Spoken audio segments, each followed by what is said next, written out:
Jumpa lagi bersama Sekolah Minggu Gereja Baptis Indonesia Perdamaian. Nah teman-teman, gimana kabarnya hari ini? Pasti semuanya sedang bersuka cita ya. Tante berharap semuanya sehat, semuanya bahagia, semuanya bersuka cita karena kita mau bersekolah minggu di sore hari ini. Nah teman-teman, sebelum kita melanjutkan, ayo teman-temannya yang lain dipanggil dulu. Sudah mandi belum? Kalau belum, cepat disuruh mandi dan ajak banyak teman yang lain supaya ikut sekolah minggu pada sore hari ini. Nah teman-teman, kita mau melanjutkan. Tante mengundang semuanya bangkit berdiri. Kita mau naikkan pujian, mari kita bersukaria.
Mari teman-teman, sebelum kita melanjutkan sekolah minggu kita sore hari ini, kita mau berdoa terlebih dahulu. Semuanya lipat tangan, tutup mata, kita mau berdoa kepada Tuhan. Tuhan yang baik, kami bersyukur buat sore hari ini, kami boleh bersama-sama berkumpul dengan keluarga kami, dengan teman-teman kami untuk kami boleh bersama-sama bersekolah minggu. Tuhan berkati sekolah minggu kami dari awal, pertengahan, hingga akhirnya, biarlah Engkau sendiri Tuhan yang akan menolong. Terima kasih Tuhan, ampuni setiap kesalahan dan dosa kami. Hanya dalam nama Tuhan kami, Yesus Kristus, kami berdoa dan bersyukur. Amin. Sebelum kita mendengarkan kebenaran firman Tuhan hari ini, yuk kita mau sama-sama memuji Tuhan dengan semangat. Ku kasihi kau dengan kasih Tuhan, dengan penuh sukacita dan pakai gerakan ya teman-teman. Ku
teman-teman, sebelum kita belajar hari ini, kita mau berdoa terlebih dahulu ya. Semuanya, yuk lipat tangan, tutup mata, kita berdoa kepada Tuhan.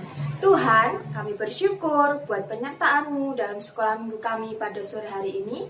Dan di tengah-tengah sekolah minggu kami mau siap untuk belajar kebenaran firman-Mu melalui kisah Daud dan Yonatan. Engkau berkati Tuhan supaya kami boleh menjadi anak-anak-Mu yang baik, mengasihi satu dengan yang lainnya. Kau Tuhan yang akan berkati. Ampuni setiap kesalahan dan dosa kami. Hanya dalam nama Tuhan kami Yesus Kristus kami berdoa dan bersyukur. Amin.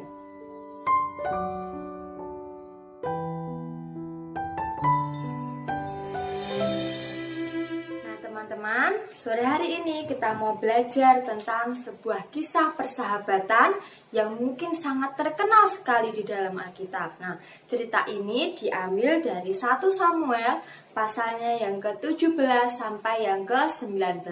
Nah, karena banyak sekali, nanti teman-teman bisa baca sendiri di rumah ya.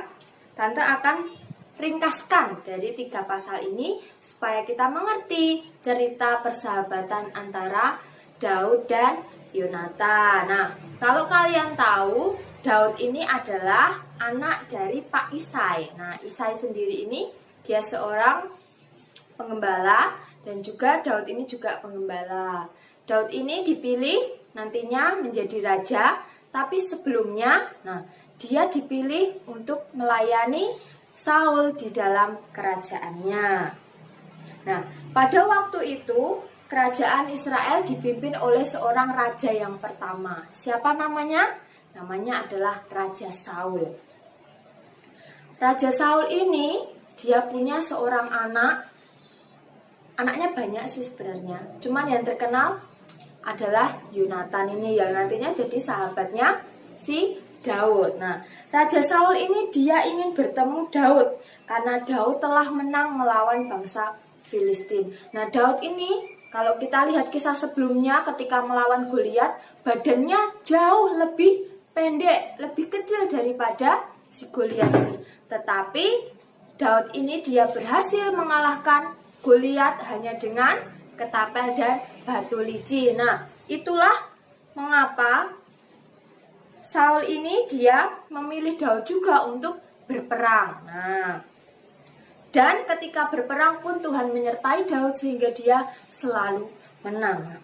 Karena Daud ini dia anak yang patuh, dia ketika dipanggil seorang raja, dia mau menemui Raja Saul. Nah, ketika Pangeran Abner tadi, Panglima Abner, dia mengantar Daud, kan diperintahkan ini, tolong Abner, panggilkan Daud untuk bisa bertemu denganku, dengan raja. Nah, akhirnya Panglima Abner ini dia mengantar Daud untuk menghadap Raja Saul. Nah, ketika menghadap di situ ada anaknya Yonatan ya. Dan akhirnya jiwanya Daud dan jiwanya Yonatan itu dia berpadu. Di pasal 18 nanti teman-teman bisa baca ya. Dan akhirnya Daud dan Yonatan ini dia menjadi sahabat. Karena apa? Sama-sama cocok ya. Nah, setelah itu Daud ini diberikan pedang, diberikan panah, ikat pinggang dari Yonatan. Pokoknya segala miliknya Yonatan itu diberikan kepada Daud. Dari baju perang, pedang, kemudian panah, ikat pinggang. Nah, ini banyak gunanya ya. Baju perang pasti akan melindungi dia dari musuh, pedang untuk bertarung, panah juga untuk bertarung, kemudian ikat pinggang yang di situ pasti ada senjatanya juga. Nah, karena jiwanya tadi berpadu di dalam pasal 18 ayat 1, Tante bacakan ya.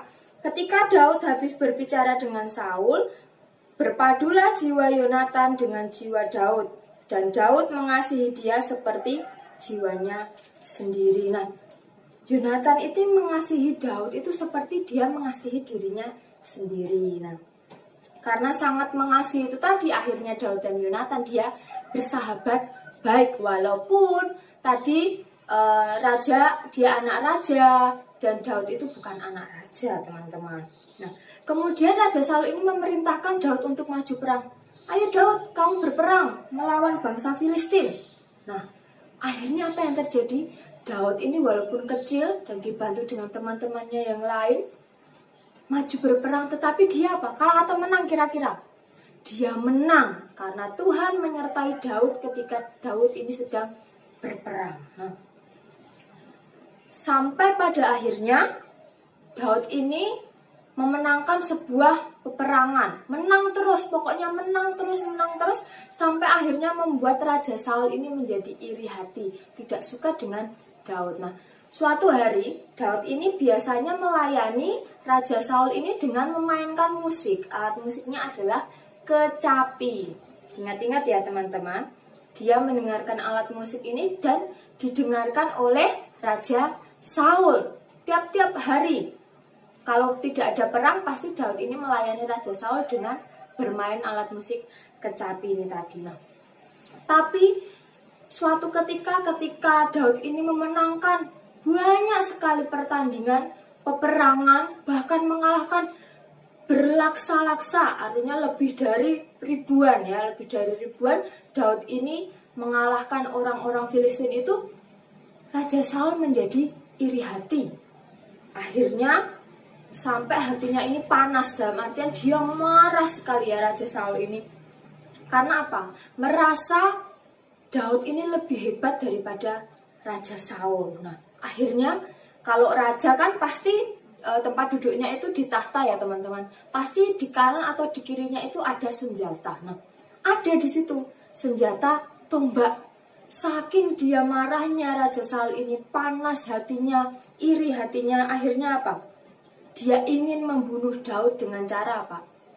Menancapkan dia di dinding dengan apa? Tombaknya itu tadi. Tetapi Daud ini dia berhasil menghindar dan akhirnya dia melarikan diri karena takut akan dibunuh oleh Raja Saul. Nah, tidak berhenti sampai di situ. Yonatan ini karena tahu ke ayahnya sebegitu bencinya kepada Daud. Padahal Daud ini tidak melakukan kesalahan. Disuruh perang, dia maju berperang. Tidak kalah loh teman-teman. Dia menang, mengalahkan bangsa Filistin. Tetapi apa? Dia akan dibunuh oleh ayahnya sendiri, ayahnya Yonatan. Nah, Yonatan ini berkata kepada ayahnya, kenapa kok Daud itu harus ditangkap padahal dia adalah anak yang baik. Nah, setelah itu Daud ini tahu rencana ayahnya bahwa Raja Saul ini dia akan membunuh Daud. Dia akan membunuh Daud. Akhirnya Yonatan ini lari menghampiri Raja Saul untuk apa? Meminta supaya tidak ditangkap. Tetapi tidak dihiraukan oleh Raja Saul. Akhirnya Yonatan ini langsung menemui sahabatnya Daud untuk apa? Meminta maaf. Supaya apa? Dia tahu bahwa ayahnya ini bersalah. Jadi Yonatan yang mewakili ayahnya untuk meminta maaf. Nah, kemudian teman-teman, karena Yonatan ini sudah tahu rahasia ayahnya, Raja Saul ini, untuk membunuh Daud, dia ini menyimpan rahasia. Nanti kalian bisa baca di pasal 19, di situ ada trik-triknya Daud dan Yonatan supaya apa? Daud ini tidak jadi dibunuh oleh Raja Saul dan sampai akhirnya dia pergi meninggalkan Yonatan dan Raja Saul. Nah, teman-teman, Daud dan Yonatan ini memiliki suatu janji. Walaupun ayahnya tadi dia sangat marah terhadap si Daud ini, tetapi apa? Yonatan tetap melindungi sahabatnya karena apa? Tidak bersalah dan Daud ini adalah anak yang baik. Yonatan melindungi Daud dan Daud pun juga melindungi Yonatan. Nah, inilah yang dinamakan sahabat sejati. Ya, dia tidak marah, dia mau menegur, dia mau membantu, tetapi membantunya tetap dalam hal yang baik loh ya, bukan dalam hal yang tidak baik. Nah, itu tadi kisahnya tentang Daud dan Yonatan. Nah, teman-teman di rumah gimana? Apakah kalian punya sahabat? Kalau sahabat pasti ada di dalam suka dan duka. Nggak cuma datang ketika kita seneng aja. Kalau seneng-seneng, wah temannya banyak. Kalau sedih temannya sedikit, tidak. Itu namanya teman ya, bukan sahabat. Teman itu bisa datang, bisa pergi. Tetapi kalau sahabat itu selalu ada dalam suasana hidup kita. Baik kita lagi sedih, lagi senang, pasti sahabat tetap datang menghibur kalau kita sedih. Kalau kita senang, ya sahabat kita juga merasakan apa yang kita rasakan. Ikut berbahagia dan ikut senang. Nah, teman-teman punya sahabat? Kalau punya, jaga baik-baik hubungan sahabat kalian. Karena apa? Sahabat itu diciptakan untuk menjadi teman, menjadi tempat untuk kita mencurahkan isi hati kita. Kalau tidak punya sahabat, tidak apa-apa. Karena kita punya sahabat yang selalu ada di dalam setiap kehidupan kita. Siapa itu? Ya, dia adalah Tuhan Yesus yang selalu ada, mengerti setiap kondisi hidup kita. Nah, teman-teman, sebelum nanti kita prakarya, ada ayat hafalan yang harus kita hafalkan, ya. Di dalam Amsal 17 ayat yang ke-17, pasti yang besar-besar ini sudah hafal ya. Amsal 17 ayatnya yang ke-17. Kita mau baca bersama-sama. Setelah itu nanti teman-teman hafalkan. Amsal 17 ayat yang ke-17. Yuk kita baca bersama-sama ya. 1, 3.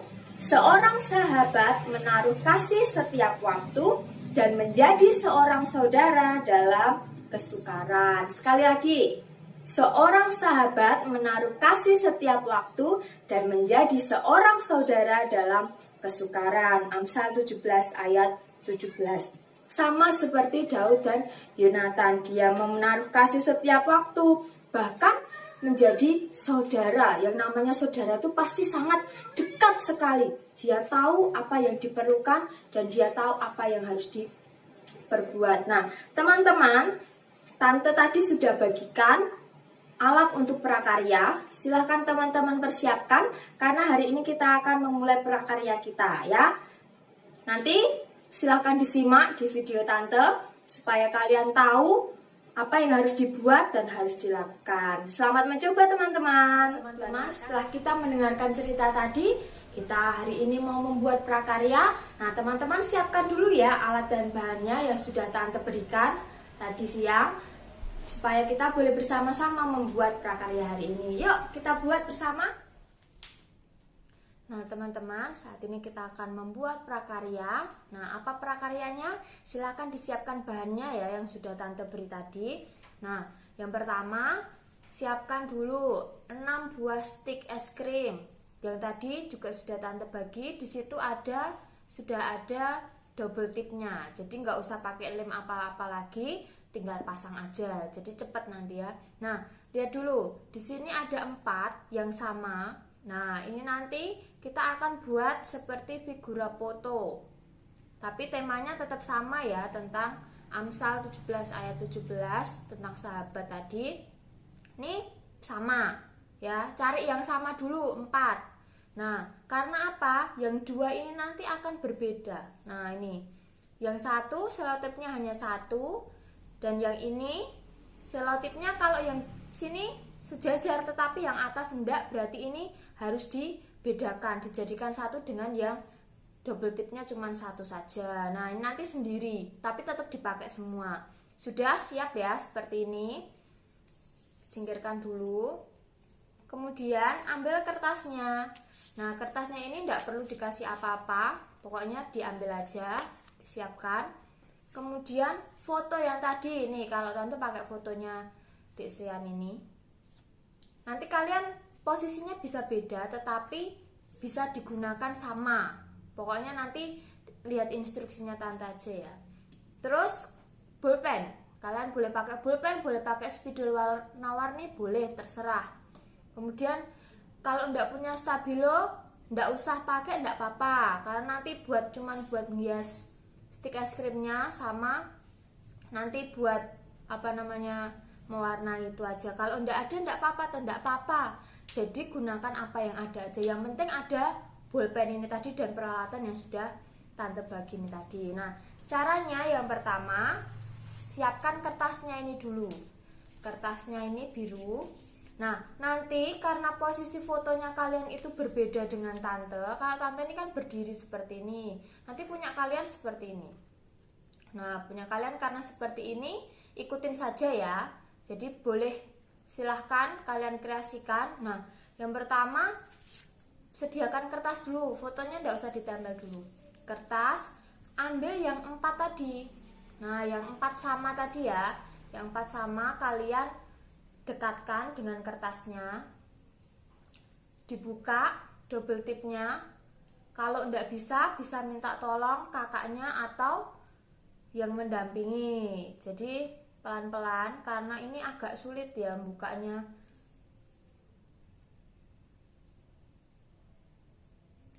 Nah, dibuka. Nah, teman-teman kalian tempelkan. Kalau yang fotonya berdiri kayak tante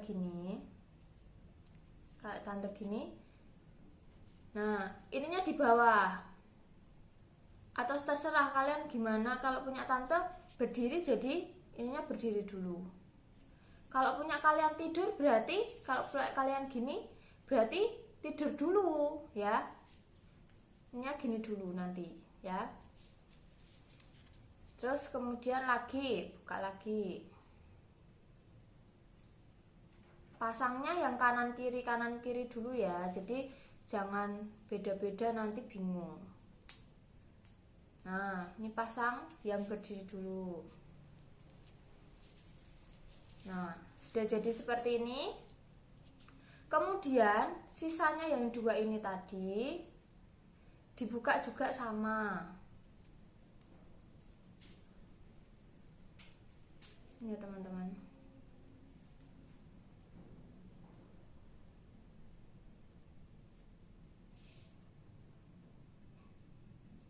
Nah, tapi kalian nempelnya itu enggak muat, enggak apa-apa.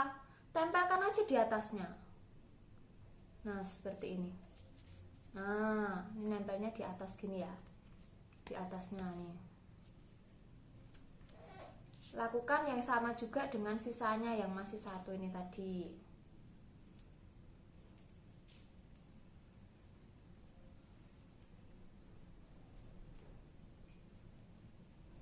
Ini juga di atasnya. Nah, sudah jadi toh kotak seperti ini. Nah, kalian tempelkan fotonya. Fotonya tadi juga sudah dikasih selotip sama tante. Nih, tinggal buka aja. Nih ya teman-teman, jangan lupa sampahnya dikumpulkan, buang pada tempatnya ya. Nah, sudah. Sekarang ditempel agak tengah ya teman-teman, jadi tidak pinggir-pinggir. Nah, ini masih sisa tidak apa-apa. Nih, seperti ini. Nah, sisanya yang 2 tadi buat apa? Kita mau buat gantungannya. Nah, ini buka dulu yang selotipnya, double tipnya ini ada 2 nih. Seperti ini. Buka. Nih, buat seperti ini teman-teman. Tempelkan di ujung. Nih, ujung 1 tapi miring ya. Miring seperti ini. Nah,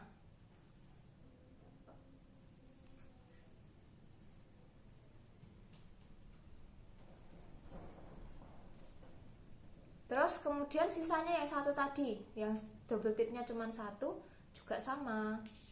Ditempel miring juga. Nah, karena tadi yang ini ada toh, ada double tipnya, disilangkan seperti ini teman-teman. Pas di double tipnya. Nah, jadi seperti ini figurannya. Nah, terus pulpennya buat apa? Ambil pulpennya, kita tulis di paling atas boleh, paling bawah boleh. Tulis ayat hafalannya tadi. Amsal 17 ayat 17. Nah, ayatnya tidak perlu ditulis supaya kalian bisa hafal. Nanti kalau kalian pajang ini di pintu atau di kamar kalian, Amsal 17 ayat 17 harus hafal ya. Seorang sahabat menaruh kasih setiap waktu dan menjadi seorang saudara dalam kesukaran. Nah, Karena ini kan polosan teman-teman. Kalau tidak ada spidol, tidak ada pewarna atau pensil warna, tidak apa-apa. Seperti ini pun sudah bagus ya. Kalau mau dihias boleh. Tante coba kasih warna ya, seperti ini ya. Biar kelihatan berbeda. Nah, kalau kalian tidak kasih tidak apa-apa. Yang penting sudah buat dan menyelesaikan tugasnya dengan baik. Kalau kalian punya pernak-pernik yang lainnya, boleh digunakan buat menghias ini.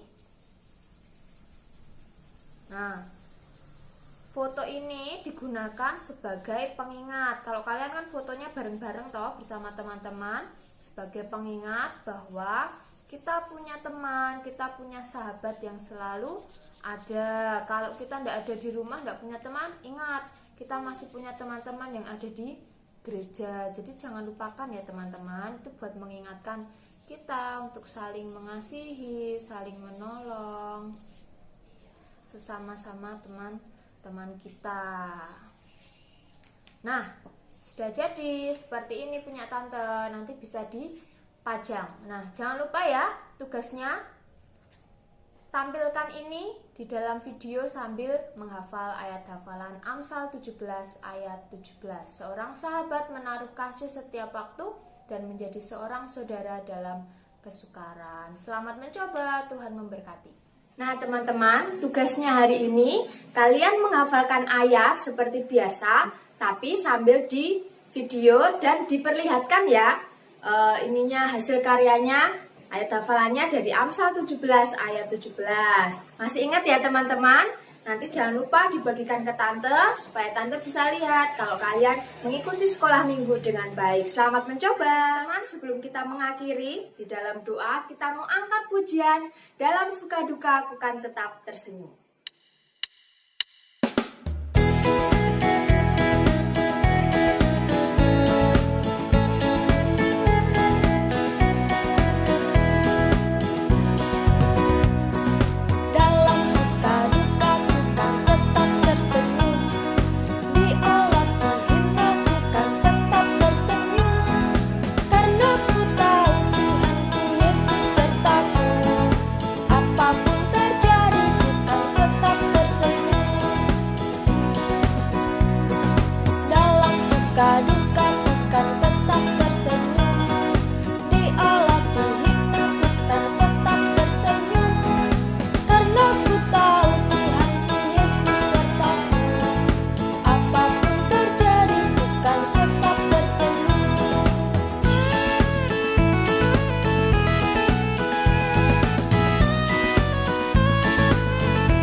Sampai juga kita di penghujung sekolah minggu dan kita mau berdoa terlebih dahulu untuk kita mengakhiri sekolah minggu kita pada sore hari ini. Mari kita berdoa. Tuhan yang baik, kami bersyukur Kau sudah menuntun kami dari awal, pertengahan hingga akhirnya. Kami sudah selesai sekolah minggu, kami sudah selesai belajar kebenaran firman-Mu dan membuat prakarya. Biarlah kami boleh terus mengingat Tuhan, kasih-Mu dalam kehidupan kami bersama dengan keluarga kami, dengan teman-teman kami. Terima kasih Tuhan Yesus, pertemukan kami dalam sekolah minggu di minggu-minggu yang akan datang. Biarlah kesetiaan kami boleh berbuah manis dan boleh dinikmati oleh orang-orang sekeliling kami. Terima kasih Tuhan, hanya dalam nama Tuhan kami Yesus Kristus, kami berdoa dan bersyukur. Amin.